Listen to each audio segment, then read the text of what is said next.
할렐루야. 절기나 이런 모든 것들이 네 중심이 아닌, 사람의 중심이 아닌 하나님의 중심으로 들어져야 한다라고 하는 것을 볼 수 있습니다. 지금 돌이켜보면 지난 한 해 동안 하나님께서 우리에게 베푸시는 은혜가 정말로 크고 귀함을 깨닫게 되어지고 감사하지 않을 수 없는 그런 한 해를 보낸 것 같습니다.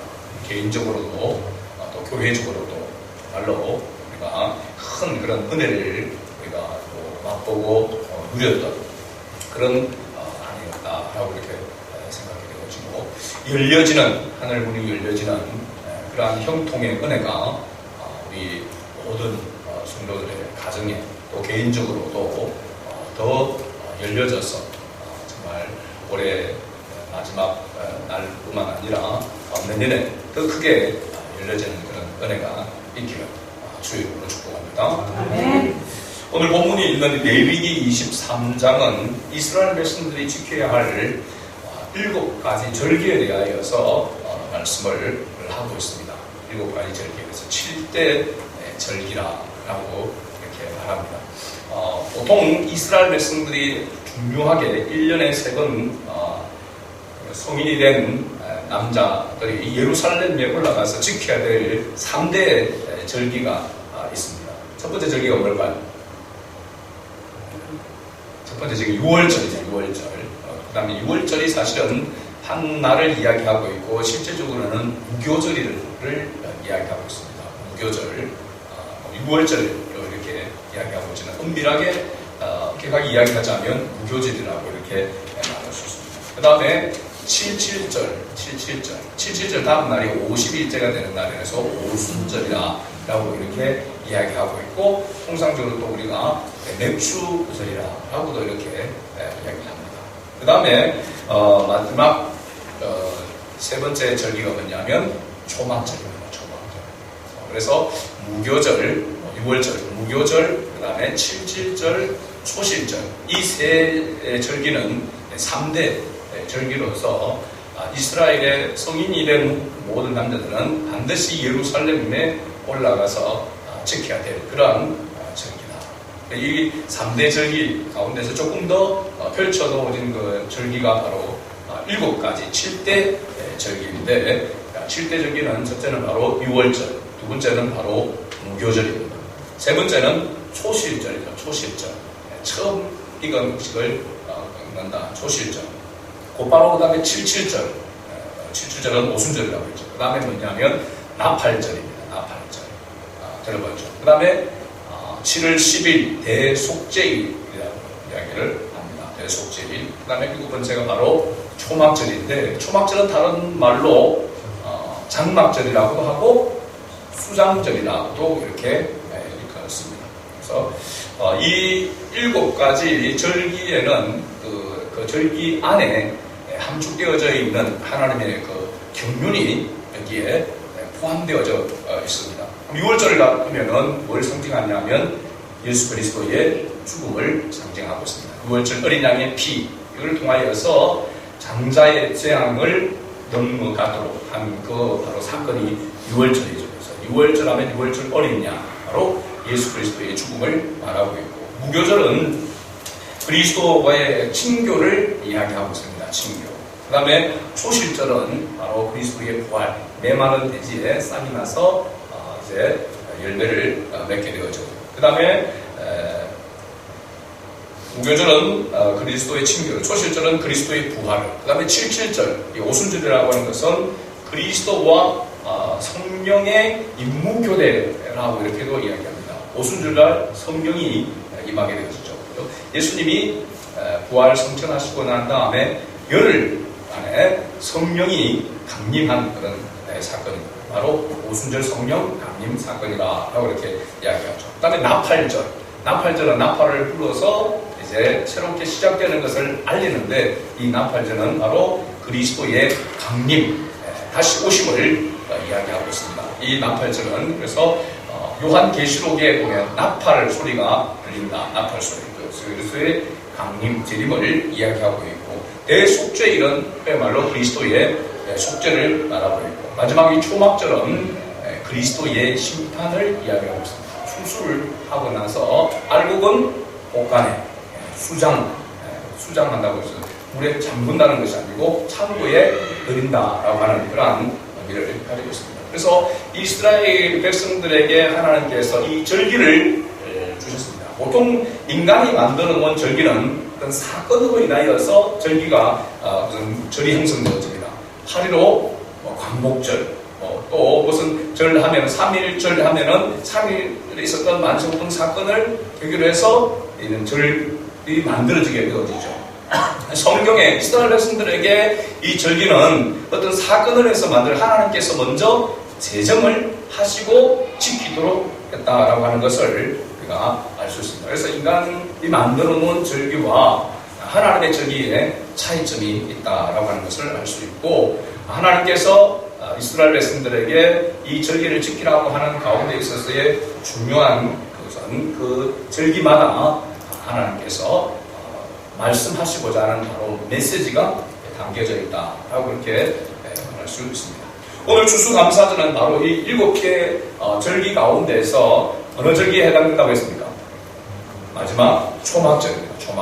초막절은 수장절, 장막절이다라고 이렇게 이야기합니다. 이 초막절은 이스라엘 백성들이 광야 40년 동안 광야에서 생활할 때에 초막, 텐트를 치고 있는데, 우리가 뭐 이런 어떤 텐트가 아니라 사실 초막이라고 할 때 풀을 덮어서 우리 옛날에 뭐 볏짚으로 해가지고 집을 이어놓았던 그런 모습으로 이렇게 광야 생활하는 가운데서 제대로 된 주거, 그러니까 만들 수가 없죠. 매일 옮겨가야 되고, 또 구름기둥, 불기둥의 인도함을 따라서 가고 서고 이렇게 해야 되기 때문에 이 생활 하였던 40년 광야의 생활, 이 초막에 거하였던 것을 기억하고 감사함으로 지키는 절기가 바로 이 초막절인데, 며칠 동안 지킨다고 했습니까?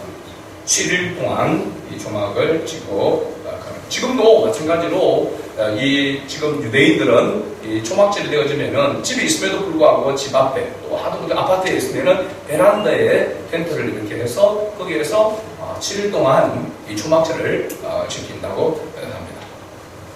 그리고 가을 추수를 하고 감사하는 절기가 또한 이 바로 초막절입니다. 그래서 장막절이라고 하고 수장절이라고도 이렇게 이야기하고 있는 것이죠. 레위인들과 가난한 사람들과 객과 고아와 가부들과 이웃과 함께 즐거워하는 그러한 여호와의 절기이고, 이 절기는 하나님의 명령이라고 하는 사실입니다. 중요한 명령이라고 하는 것은 해도 되고 안 해도 되는 것이 아니라 반드시 해야 된다라고 하는 것을 말해주고 있죠. 그래서 지키면은 하나님께서 복을 주시는 것이고, 지키지 않으면은 그에 대한 보응을 하나님께서 허락한다라고 하는 것을 알 수 있습니다.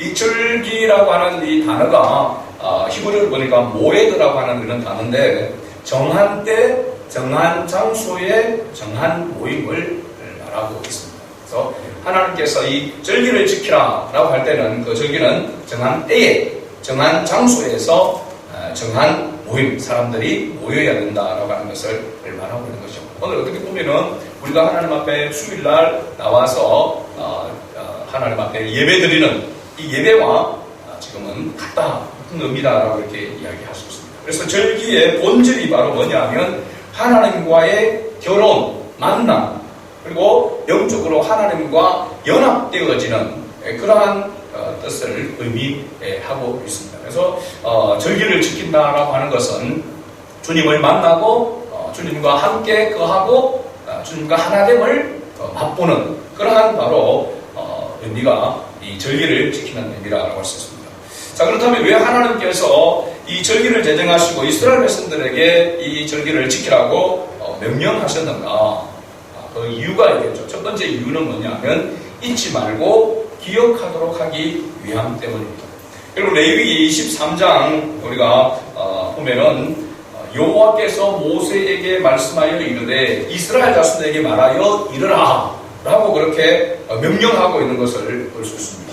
여러분 레위기 23장 1절과 2절에 그렇게 기록하고 있죠. 1절과 2절을 같이 읽어볼까요? 여호와께서 모세에게 말씀하여 이르시되 이스라엘 자손에게 말하여 이르라. 이것이 나의 절기들이니 너희가 성회로 공포할 여호와의 절기들이니라. 아멘. 이 말씀이 계속해서 반복되어 오는 것을 봅니다. 여러분 9절과 10절에도 역시 이 말씀 1절과 2절의 말씀이 동일하게 나오고 23절과 24절에도 이 말씀이 나오고 오늘 우리가 본문으로 삼았던 33절과 34절에도 이 말씀이 나옵니다. 그리고 끝부분에 41절에서 44절 말씀 41절에서 44절 말씀을 같이 읽어볼까요? 너희는 매년 이래 동안 여호와께 이 절기를 지킬지니 너희 대대의 영원한 규례라. 너희는 일곱째 달에 이를 지킬지니라. 너희는 이래 동안 초막에 거주하되 이스라엘에서 난 자는 다 초막에 거주할지니 이는 내가 이스라엘 자손을 애굽 땅에서 인도하여 내던 때에 초막에 거주하게 한 줄을 너희 대대로 알게 함이니라. 나는 너희의 하나님 여호와니라. 모세는 이와 같이 여호와의 절기를 이스라엘 자손에게 공포하였더라. 하나님께서 법을 제정하고 그것을 모세를 통해서 이스라엘 백성들에게 공포했다라고 그렇게 말씀하고 있습니다. 여호와의 절기라고 말씀하고 있고 여호와의 명령이라고 그렇게 말씀하고 있는데 이러한 절기를 하나님께서 제정해서 이스라엘 백성들을 하여금 지키도록 하신 그 이유는 잊지 말고 기억하도록 하기 위함입니다. 무엇을 잊지 말고 기억하다라고 말씀하고 있는가? 첫째는 창조주 하나님을 기억해야 된다라고 하는 것입니다. 그리고 그 창조주 하나님이 이스라엘 백성들에게 어떤 일을 행하셨는가? 어떤 일을 행하셨습니까? 바로 그것은 구원을 행하셨다는 사실입니다. 그렇죠? 이스라엘 백성들에게 하나님께서 그들을 선택하시고 그들을 구원하여 주신 그 하나님, 그 창조주 하나님, 그 구원의 하나님을 잊지 말고 기억하도록 하기 위해서 하나님께서 절기를 만드셨다라고 그렇게 이야기하고 있는 거죠. 자, 우리도 결혼 기념일, 또 생일, 이러한 날들을 기억하고 기념하게 되어집니다.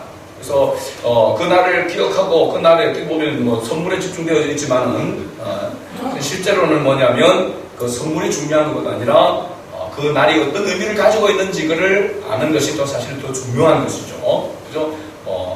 5만원짜리를 똘똘 말아서 그것으로 꽃을 화분으로 만들어서 얼마나 많은 크기를 주느냐, 여기에 의미가 있는 것이 아니라 그 날 자체가 어떤 의미를 가지고 있는가 하는 것이 굉장히 중요한 것이죠. 그래서 기념일을 잊어버리고 기억하지 못하게 되어지면은 섭섭한 마음이 들게 되어지고 마음이 안타까운 마음이 들게 되는 것이죠. 선물도 선물이지만 그러한 날과 의미를 기억하지 못한다고 하는 것에 대한 섭섭한 마음이 생기게 되는 것입니다. 하나님께서 이러한 절기를 제정하신 것도 하나님이 어떤 하나님이시고 어떤 일을 행하셨는지를 이스라엘 백성들로 하여금 항상 기억하도록 하기 위함입니다. 사실 그 날만이 아니라 그 기간 동안만이 아니라 그것이 모티브가 되어져서 계속해서 매일매일 항상 잊지 말고 기억하도록 하기 위한 의미가 여기에 담겨져 있다라고 하는 것이죠. 그래서 우리가 하나님 앞에 예배하는 이 절기에 참여하고 하나님을 예배하는 예배자의 자격이 바로 뭐냐면 참된 예배자의 자격이 뭡니까? 참된 예배자의 자격. 하나님이 원하시는 예배자의 자격은 바로 뭐냐면 믿음으로 하나님 앞에 예배하는 것입니다. 그 믿음으로 하나님을 예배한다라고 하는 것 자체가 뭐냐면 하나님의 약속, 하나님의 언약을 믿는다는 것이고 창조주 하나님이시며 구원의 주가 되시는 그 하나님을 믿는 그 믿음으로 하나님 앞에 예배해야 된다는 것입니다. 그래서 믿음이 없이는 하나님을 기쁘시게 할 수 있다 없다? 없느니라 라고 이렇게 말씀하고 있는 이유가 여기에 있는 것입니다. 믿음이 없이는 하나님을 기쁘시게 할 수 없다, 하나님을 예배할 수 없다라고 하는 것은 믿음의 대상인, 예배의 대상인 하나님이 누구신지에 대해서 알지 못하고 믿지 못하는 가운데서 드려지는 예배는 참된 예배가 될 수가 없고 하나님께 영광이 될 수가 없다라고 하는 것입니다. 그래서 참된 예배자의 자격은 하나님이 누구신지, 그분이 나에게 어떤 일을 행하셨는지를 잊지 않고 기억하고 그 믿음으로 하나님 앞에 예배하는 자가 참된 예배자이고 하나님을 기쁘시게 하는 자인 줄로 믿습니다. 네. 두 번째로 이 믿음을 가진 사람은 어떻게 절기를 지켜야 되는가? 절기를 지키는 하나님께서 명령하셨는데 어떤 방법으로 지켜야 되는지에 대해서 이 7가지 절기에 대해서 이 레위기 23장에서 말씀하고 있는데, 한마디로 이야기하면 하나님 앞에 하나님께서 이 절기를 지키라고 명령하시면서 어떤 방법으로 지켜야 되는가, 그 어떤 방법에 대해서의 중요한 한 가지가 바로 뭐냐면 제물입니다. 제물. 그죠? 하나님 앞에 이 절기를 지킬 때에 그 절기에 있어서의 가장 중요한 것이 바로 뭐냐면 제물을 하나님 앞에 드려야 된다는 것입니다. 그런데 이 제물이 제물에 어떤 것이 포함되어 있어야 하는가? 가장 중요한 것. 그냥 제물을 드린다고 해서, 양을 드린다고 해서, 그 방법대로 드린다고 해서 하나님이 받으신 것이 아니라 어떤 자세로 드려야 하는가 하는 것이 더 중요한 것입니다. 이것이 빠지는 가운데 형식적으로 드려지는 것은 하나님께서 기뻐하지 않는다는 것입니다. 뭘까요? 핵심이 제물을 하나님 앞에 드립니다. 하나님의 방법대로 제물을 드립니다. 그 제물을 드릴 때에 그들이 가져야 될 가장 중요한 핵심, 감사입니다. 어떻게 보면 하나님께서 이스라엘 백성들에게 어떤 하나님이시고 그 하나님께 이스라엘 백성들에게 어떤 일을 행하셨는지를 알고 믿는 사람은 하나님의 방법대로 하나님의 명령을 따라서 하나님의 이 절기를 지킨단 말이죠. 근데 그 절기를 지킬 때에 마지못해서 지키라고 하니까 안 지키면 하나님께서 벌을 줄 것이니까 지키는 것이 아니라 하나님 앞에 이 믿음, 하나님에 대한 믿음을 가진 자는 이 하나님의 방법대로 절기를 지킬 때에 감사하는 마음이 그 속에 있다라고 하는 것입니다. 그래서 하나님 앞에 예배를 드린다, 믿음으로 하나님을 기쁘시게 하는 예배를 드린다라고 할 때에 그 사람의 마음, 자세가 바로 뭐가 동반되어져야 되느냐면 감사가 동반되어진다는 것입니다. 그래서 하나님의 기뻐하시는 예배에 있어서의 믿음과 감사는 함께 있게 되는 것이죠. 믿음이 있으면 믿음 속에는 감사가 있다는 것입니다. 할렐루야. 그래서 믿음으로 하나님 앞에 예배를 드린다라고 하는, 다른 말로는 감사로 하나님 앞에 예배를 드린다라고 하는 것과 같은 것이죠. 그 감사는 또 뭐가 포함되어 있습니까? 찬양이 포함되어 있게 되는 것이죠. 그래서 믿음으로 하나님을 예배한다, 그것은 감사와 찬양이 함께 하나님 앞에 축제로 드려지는 예배가 예물이 된다라고 하는 것을 말해주고 있습니다. 여호와 하나님이 어떤 분인지를 알고 그분의 자녀인 내가 어떤 존재인지를 깨닫게 될 때에 우리에게 가장 먼저 나오는 우리 입술의 고백이 바로 뭐냐면 감사인 것입니다. 하나님 감사합니다. 하나님이 살아계시고 하나님이 나에게 이러한 은혜를 베풀어 주셨기에 내가 할 수 있는 고백이 뭐냐면 감사밖에 없는 거죠. 감사라고 하는 고백이 먼저 나올 수밖에 없습니다. 여러분, 다니엘 기도회에 나왔던 강사 가운데서 김희아 집사의 감정을 여러분 들은 분들은 아마 많은 그런 공감을 하셨을 것입니다. 제목이 뭐였죠? 삶의 힘은 감사입니다. 삶의 힘은 감사입니다. 라고 하는 제목이었습니다. 삶의 힘은 감사입니다. 그죠? 어릴 때에 그냥 부모에게 버려져서 고아원에서 자라게 되어지는데, 그 고아원에서 자라는 것도 정말 불우하고 힘든 그런 환경이잖아요. 거기다가 얼굴에 붉은 점, 어떻게 보면 팥죽 한 것처럼 얼굴을 덮고 있는 그런 큰 그 점이 얼굴에 이렇게 있어서 머리를 기르면 안 되는, 그래서 머리를 길어서 그 얼굴을 가려야만 이렇게 밖에 나갈 수 있는 그런 모습이었습니다. 거기다가 그것도 힘든데 또 질병까지 가지게 돼서 완전히 엎친 데 덮친 격으로 도저히 살 수 있는 그런 희망이 없는 그런 환경 속에 있는 그가 예수 그리스도를 만남으로 변화되어지고, 그 간증의 고백이 바로 삶의 힘은 감사입니다. 원망하고 불평하면서 늘 하나님 앞에, 하나님 왜 하나님 나에게 한 가지 불행도 아니고 두 가지, 세 가지, 보통 사람들의 평생에 가질 수 없는 그러한 불행을 이렇게 여러 가지 도저히 살 수 없도록 이러한 불행을 하나님이 나에게 주셨는가, 그렇게 원망하고 있었지만 하나님의 은혜를 깨닫고 난 다음에 그 모든 것이 감사다. 그래서 삶의 힘은 감사하게 될 때에 원망과 불평도 떠나가게 되어지고 자기 마음속에 평안과 기쁨이 있게 되더라. 그가 쓴 책 제목이 내 이름은 예쁜 여자입니다 라고 하는 제목이었습니다. 내 이름은 예쁜 여자입니다. 누가 봐도 예쁘지 않은, 누가 봐도 혐오감스러운 그런 얼굴의 모양을 가지고 있지만, 모습은 가지고 있지만, 그러나 그 속에 누가 있느냐, 그를 주관하는 자가 누구인가라고 하는 것에 따라서 자기의 존재 가치가 다르다는 것을 깨달았다라고 하는 것입니다. 제가 월요일부터 사실 그 주간에 서울도 갔다 오고 또 장인인데 어제 면회를 갔다 오고 하기 때문에 일찍 말씀을 준비를 해드렸습니다. 그래서 월요일부터 정해서 설교 제목을 정해놓고 준비를 하고 있었는데, 사실 설교 제목이 감사가 다입니다 라고 하는 제목을 월요일부터 제가 정해놓고 묵상을 하고 준비를 하고 있었습니다. 어제 저녁에 이렇게 도착해서 원고를 이렇게 정리하면서 갑자기 제목을 바꿨습니다. 바로 그래서 여호와를 위하여 지키라, 하나님을 위하여 지키라, 이 절기를 지키라 라고 하는 것입니다.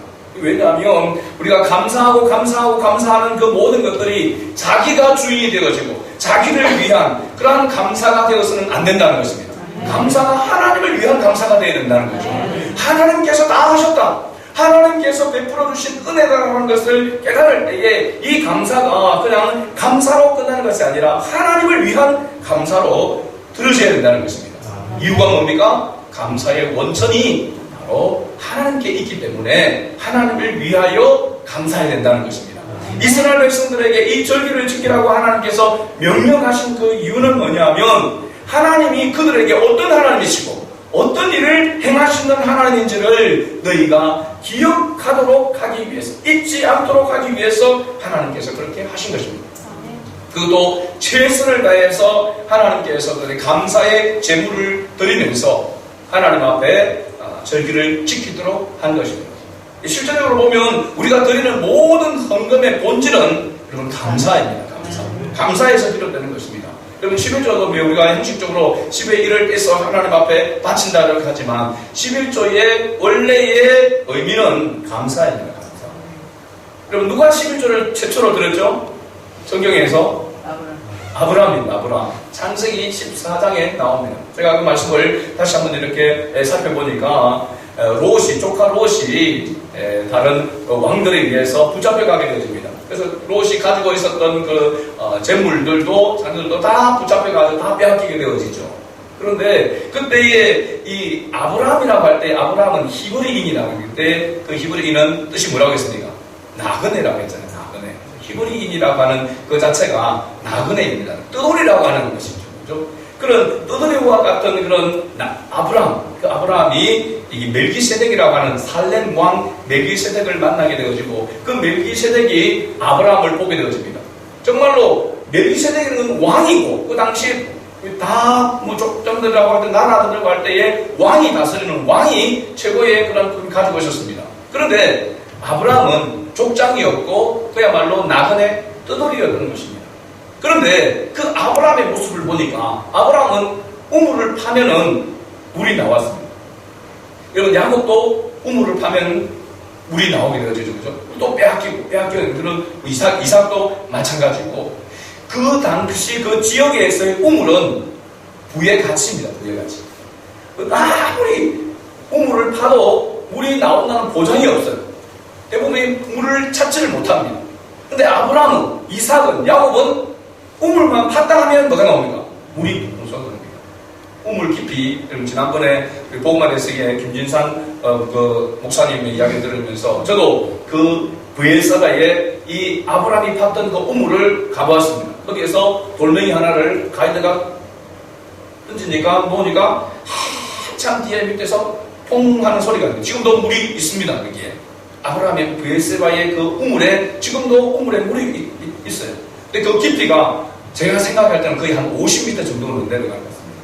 그런 우물을 하나 파려고 하면, 그래서 파고 내려간다고 해서 물이 솟아난다는 보장이 없습니다. 그런데 아브라함은 우물만 파면 뭐가 나옵니까? 물이 솟는 것입니다. 더더욱이나 아브라함은 왕도 아니고 군사를 거느리는 그런 사람도 아닌데, 그 조카 롯을 빼앗겼는데 그 가서 그 5 왕을 쳐서 부수고 롯과 그 모든 재물, 빼앗겼던 재물을 가지고 돌아오게 되는 겁니다. 그 돌아올 때에 이 살렘 왕 멜기세덱이 아브라함에게 뭐라고 이렇게 이야기하냐면 천지의 주제시요, 나그네입니다. 나그네, 족장에 불과합니다. 그런데 그를 향하여서 천지의 주제시요, 지극히 높으신 하나님이요 아브라함에게 복을 주소서. 자기들이 다 신이 있습니다. 왕은 그의 신의 대리자들입니다. 그럼에도 불구하고 아브라함을 보니까 아브라함이 섬기는 그 하나님이 천지의 주제시요, 이 말은 뭐냐면 모든 신 중에 신이라는 것입니다. 참된 신이라고 하는 것입니다. 그것을 이 멜기세덱 살렘 왕이 아브라함에게 그렇게 이야기하고 축복하는 것을 봅니다. 그러니까 아브라함이 이 멜기세덱 왕에게 자기의 얻은 것에서의 10분의 1을 멜기세덱에게 주는 그 장면이 바로 창세기 14장 20절에 기록되어져 있는 것이고, 이것이 최초의 11조의 유래라고 이렇게 말하고 있습니다. 중요한 건 뭐냐면 하나님이 어떤 분이신가 하는 것을 알게 될 때에, 깨닫게 될 때에 들어지는 이 10분의 1의 이 11조가 바로 무엇을 가지고 있느냐 하면 감사를 내포하고 있다는 것입니다. 감사에서 출발되었다는 것입니다.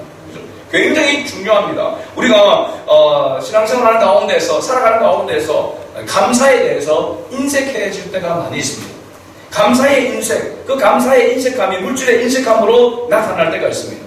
그런데 그 이유가 바로 무엇 때문에 그렇게 인색하는 그런 마음과 그런 모습이 생겨나게 되는가? 그것은 믿음의 기초에서 시작되어지는 것입니다. 믿음이 없는 이런 모든 것이 하나님의 주인이시고 하나님께로부터 왔다라고 하는 그런 확실한 믿음의 기초가 없이는 믿음으로 하나님 앞에 감사함으로 참된 예물을 드릴 수가 없다라고 하는 사실입니다. 그러니까 하나님 앞에 드려지는 그 모든 것들이 어디로부터 오는 거예요? 믿음으로부터 오고, 그 믿음에는 감사가 포함된 것으로부터 온다라고 하는 사실입니다.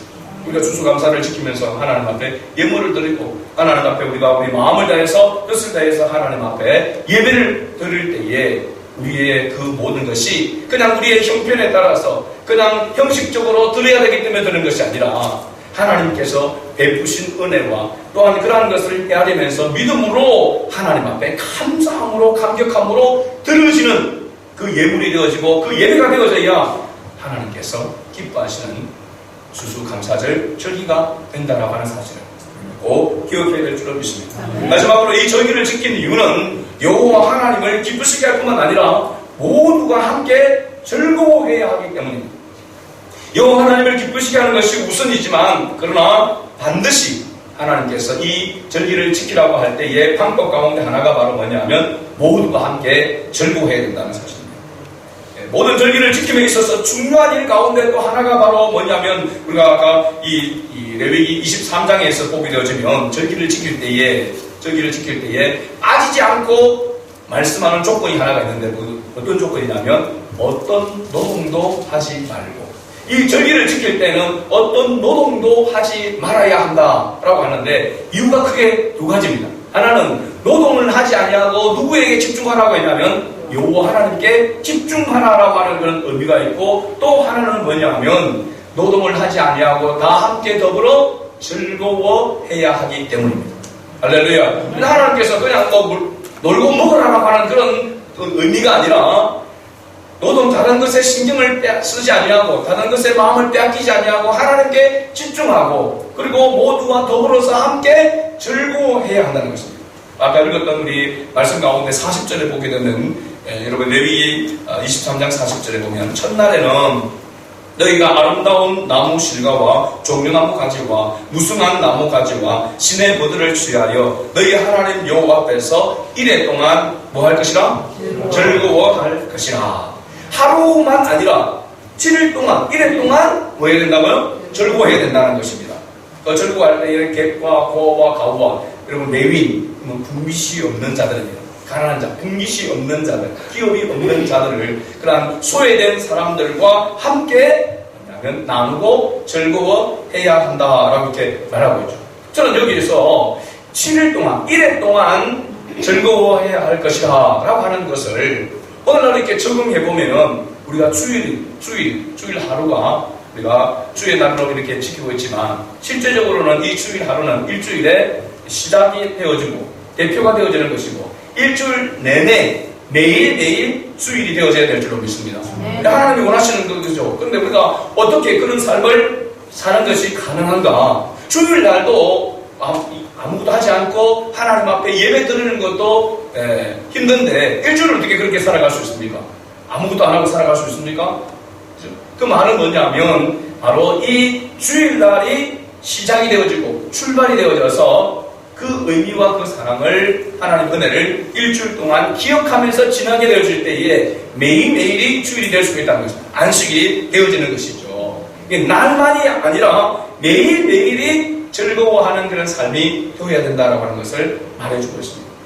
어떻게 가능하던 건 하나님께서 우리에게 베풀으신 이 구원의 은혜를 기억하게 될 때에 창조주 하나님, 모든 것의 주인 되신 하나님을 기억하게 될 때에 내 직장의 주인도 사장이 아니라 그 모든 것의 주인은, 진정한 주인은 하나님이시다라고 하는 거예요. 내 가정의 주인이 하나님이시다라고 하는 것을 항상 기억하고 인정하고 살아갈 때에 우리는 주 안에서 즐거워하는 삶을 살아갈 수가 있는 것입니다.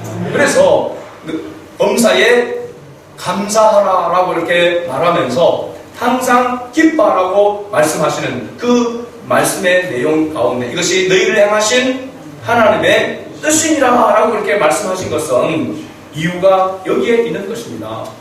우리가 항상 기뻐할 수 있고 쉬지 말고 기도할 수 있고 범사에 감사할 수 있는 것이 하나님의 뜻인데 그 뜻을 따라 살아갈 수 있는 그렇게 매일매일 매 순간을 살아갈 수 있는 동기가 하나님이 우리에게 분명히 동기부여를 해주셨다는 사실입니다. 그래서 내가 너희의 주인이다. 내가 창조주다. 이 세상의 모든 것의 주인이다. 내가 너를 택하여 너를 구원하였다. 너는 내 것이라. 내가 너의 것이고 너는 내 안에 내가 너 안에 너와 함께 더불어 먹고 마실 것이라 라고 하는 것을 하나님께서 우리에게 주신 것입니다. 이 믿음이 있는 사람은 항상 기뻐할 수 있고 범사에 감사할 수 있는 삶을 살아갈 수 있다라고 하는 것입니다. 이것을 늘 기억하도록 하기 위해서 절기를 허락하신 것이고 오늘 우리가 일주일 가운데 주일 한 날을 하나님께서 허락하셔서 하나님 앞에 예배하라고 하신 이유가 바로 여기에 있는 것입니다. 오늘 한 날만이 아니라 이 한 시간의 예배의 삶의 모습만이 아니라 이것이 우리의 모든 삶에 있어서 하나님 앞에 들어져야 한다라고 하는 것. 그것을 위해서 주일을 하나님께서 안식일을 우리에게 주셨다라고 하는 사실을 기억하고 하나님 앞에 더 우리가 모든 삶에 있어서 모든 부분에 있어서 감사함으로 말미암아 또 매 주일마다 하나님 앞에 더 큰 감사로 하나님께 영광 돌릴 수 있는 그런 우리 모두가 될 수 있기를 주의 이름으로 축복합니다.